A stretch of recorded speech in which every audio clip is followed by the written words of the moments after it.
Hey guys, welcome back to my channel. It is Diamond, also known as Diamond Denise here. And if you are new, thank you so much for stopping by. And if you're not new, as always, thank you guys for being so loyal. I appreciate you guys so much.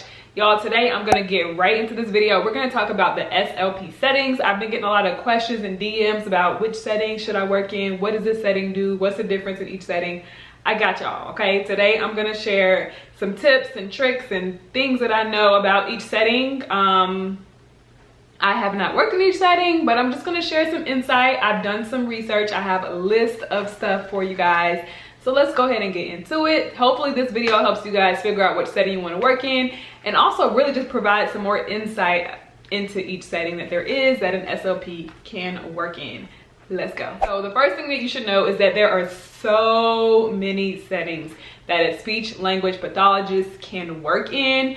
We work with people across the lifespan. Yes, that is from birth to, I've had patients over 100 years old. So you're gonna work with everybody if that's what you wanna do, or you can choose to go ahead and niche down and work with maybe a certain population. The first thing you should know is that whatever setting you choose to work in, you always wanna make sure you're practicing within your scope. There are gonna be things that you may know or don't know, or things you need help in. Yes, we may be qualified to do that, but also practice within what you know you can and cannot do. Just because it's in the scope doesn't mean you should do it if you don't have the right training, if you're not confident, if you're not certified in certain things. You just can't go out there and just do a little bit of everything. But here are some of the settings and kind of what they provide. A really popular setting that everybody hears about is the school setting, right? So we work with early intervention through 12th grades, okay? So a lot of times the speech language pathologist in this setting is probably doing some screens, some evaluations. They may be doing individual or group treatments and really working on what is impacting these students academically. A lot of times that could also include just some social skills that the children may or may not have, that may or may not have been developing. A lot of language, a lot of maybe reading, writing, grammar, and things like that. In this setting, you're also responsible for creating IEPs, individualized educational plans for the families, just so you can kind of counsel the families through whatever you're finding that the students need, whatever support you've been providing. So there's a lot that goes into that setting, but it's a fun setting. I loved it when I did it. My kids literally cried when I left. So I do think that you really have the opportunity to really build a relationship with the children as they're growing, which is just, oh, I really do love that. It's not my favorite setting, but I do love that. All right, another setting you may find SLPs in is gonna be maybe a college or a university. In this setting, these are gonna usually be your teachers, your professors, or the SLP may be doing some type of research. They may have a more advanced degree, which we'll get into a little bit later, but it is an option. If you really wanna give back to students, give back to the upcoming generation, you can work in a college or university. You do not necessarily have to have a PhD, but there's options around that. SLPs can also work in different departments and maybe work on consulting. So again, the possibilities are limitless, and a lot of times I think that there is a box that are put around SLPs, which is why on my page, the SLP way, we talk about being more than an SLP, and we've actually had lives with other SLPs that are doing things outside of the ordinary school or hospital or private practice, because those are the three common ones you always hear about, but there's so much more you can do. And if you're very creative, you can find something that I believe will sit with you, resonate with you, feel your passion, and that you feel comfortable doing. SLPs also work in private practice. So in a private practice, this can be a pediatric private practice, an adult private practice, or mixed, whatever you want it to be. Usually the SLP may hire other employees if their business is growing. So then you got to think about that whole billing and paying aspect of having your own private practice. But it's great for entrepreneurs. If you also want to just contract yourself and just work as the individual, you can do that as well. And you can contract yourself, your skills, or if you have a small team, to other hospitals or skilled nursing facilities or what have you. Again, like, the possibilities are limitless. Like, you just gotta be a little more creative. Something we didn't talk about is that even for private practice and all the other settings that I'm going to mention later, you can work full-time, which is your typical 40 hours a week. You can work part-time, which may be your 32 hours a week, or you can work something called PRN, which is per diem, which is just as you have the availability. You guys already know I've talked about that before. I do that in the acute care setting and I absolutely love it because I just love having flexibility. I have a life. I love having my life and I love doing what I enjoy doing. So I kind of get the best of both worlds and it works for my schedule. This is not for everybody, of course, but that is an option. So even if I've heard a lot of SLPs, I'm gonna say even if, but I've heard a lot of SLPs that do have full-time jobs and that still work per diem somewhere else, maybe in a different setting, because that's what they enjoy and that's what fuels some of their passion, or just contract themselves to other locations. So it really just depends on how you want to get out there and get to it. Another setting that you don't hear much about is maybe the corporate level. So a lot of times in the corporate level, you're looking at your business SOPs, you're probably providing some type of counseling, and then also maybe working under a company and providing different resources and working on maybe the back end or what have you, doing presentations. Like, so much you can do on that corporate level that you don't hear a lot about. Something that I do want to dive into, so I kind of will share more about that as I experience it, but that is an option. Again, limitless. I keep saying that and you guys will probably hear me say it like 5 more times. So another big one that you always hear about is healthcare. Well, healthcare, hospitals, assisted living facilities. So SLPs can work in healthcare. Again, this can be for pediatrics and adults. So one of the settings that you commonly hear is be a hospital setting. In the hospital, you're gonna have maybe your acute care level. These are gonna be people that are super acute, new diagnoses affecting whatever falls within our scope. You're gonna have your inpatient rehab facilities. So that's kind of like the next level. They've maybe gotten a little more stable. They can go ahead and go to rehab.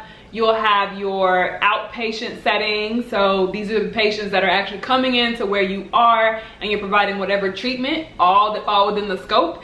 And then you have your long-term acute care, which is really technically right under that acute care. I'm also going to do another video just about what I see in acute care, and that'll kind of touch more and base on like the different levels of settings that the patients kind of go through. So you can click this link or look in the bio for when the video actually comes live, and that'll hopefully provide a little more insight. But the long-term acute care is just like, they're still pretty acute. They're not ready to go to rehab. They're not ready to go home. They still need that constant monitoring, but it's not going to be in the hospital setting. So they may go to a long-term acute care facility, and SLPs are in there. You also have your skilled nursing facilities, your assisted living facilities. These are going to be our patients that are, some of them are okay to live by themselves, and then some of them just need a little supervision. So there's like an independent living, assisted living, and maybe skilled nursing facilities. I believe that'll be more of just like that constant provision that they are able to have. And usually you'll see SLPs in there working on, again, the same thing, anywhere from within our scope. You have your hospice patients, palliative care, and home health. Home health, you are going into the home providing services. Hospice care, a lot of times people think that all hospice patients are comfortable coming to the end, but there are patients, depending on what their diagnosis is, depending on what they're really going through, that are still kind of working on a little bit of rehab, but still need that maybe just in case something happens type thing. I know someone that works in a hospice facility. I know patients that have left hospice and went back home. So it really just depends on what the patient's needs are and what they're going through at that time. Again, some of our things that we'll probably see in all those settings will be anything that's cog related, anything that is language based, voice, speech, hearing, swallowing, feeding, counseling, education, social skills, pragmatics, yeah, pretty much all of that. I know for me, my experience working in acute care, outpatient, inpatient, I've seen all of that. So trach and vent, well, not trach and vent, tracheostomy patients, I really didn't have any in my outpatient. I really have those in acute care. So it just depends on the level of the patient on if you'll see certain things, but I'm sure there are some patients that do have XYZ going on and that still transition to other settings. So you really just depends on maybe the population in the area that you're living.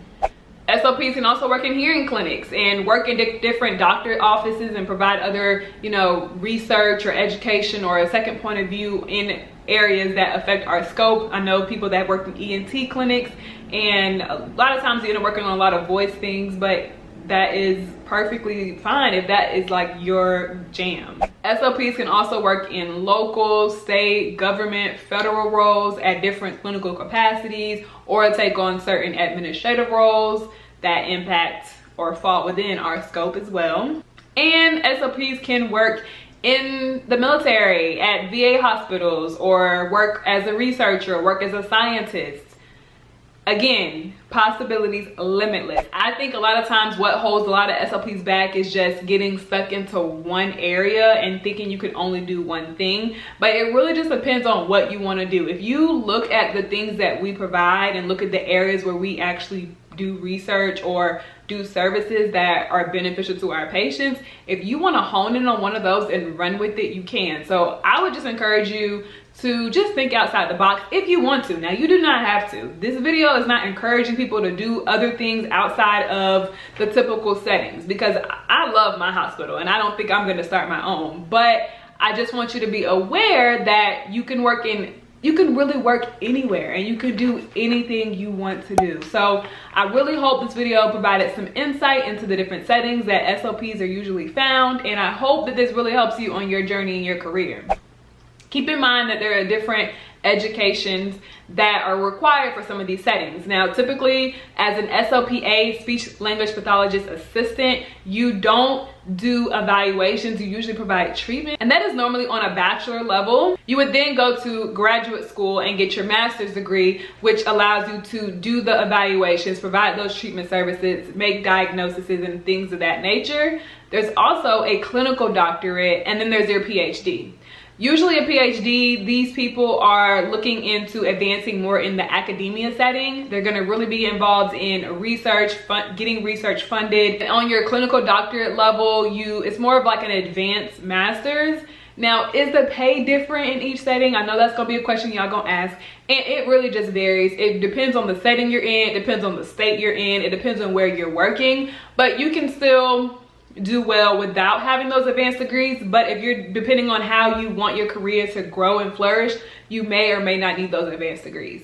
So again, it's all about just being creative and doing what you love. Don't look at the next person. Don't worry about what degree someone else has. Like, do what you want to do, make the impact you want to make in this field. And I really hope that you enjoy this video and it helps you, and I cannot wait to see and hear your growth, your stories, and everything like that. So make sure you come back, leave me some comments, and let me know where you are, what you do, XYZ. I would love to hear it all, and I'm happy to help you guys on this journey, and I will see you in the very next video.